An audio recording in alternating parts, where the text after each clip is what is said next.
From the people I know personally, I would say Rani Borkar.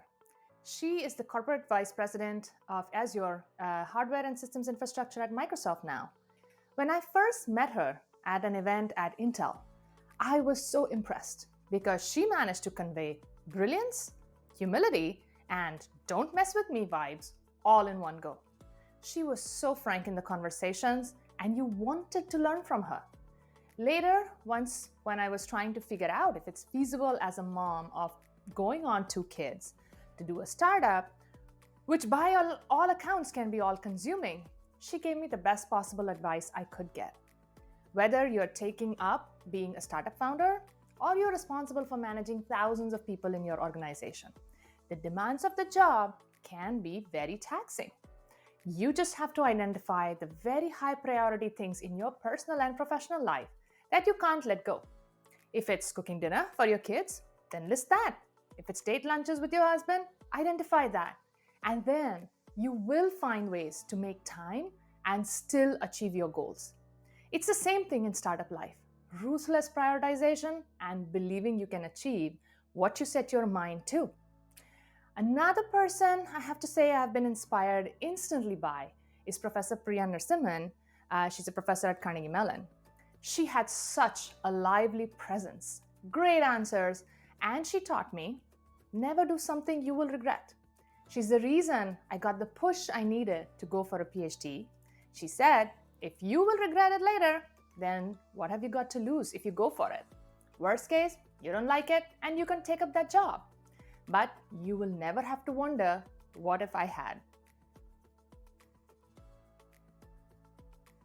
I realize DEI initiatives have come under question recently, and I personally have had a problem with how they are shoved down the throats of people without the right explanations. I remember there was a study once, if you interviewed more than one woman for a tech job, the chances of hiring a very competent technical woman went up by 50% or something. But all the engineering team was told was to interview more women without help and without explanation. I like to assume that most people have the right intentions. They sometimes don't know what's missing.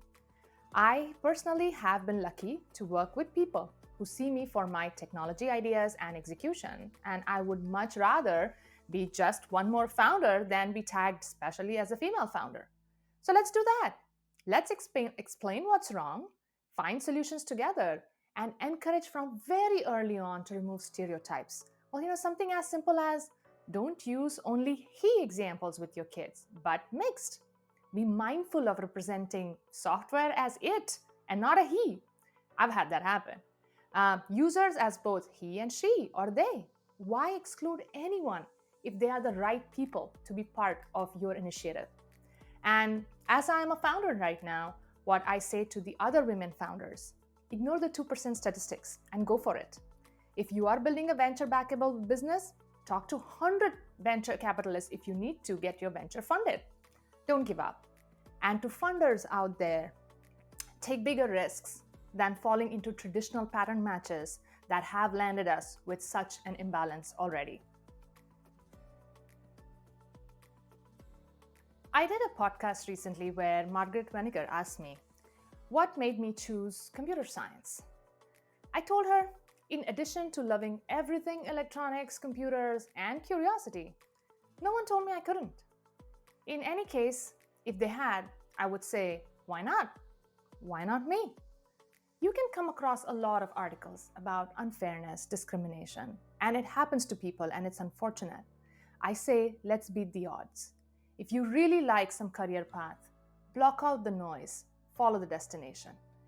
That's how we have all come here, and that's how we've gotten our opportunities, because someone did that before us.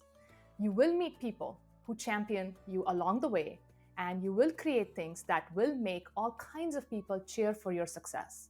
And please, please, please, don't hesitate to ask for help from the right person, and equally, pay it forward when you can.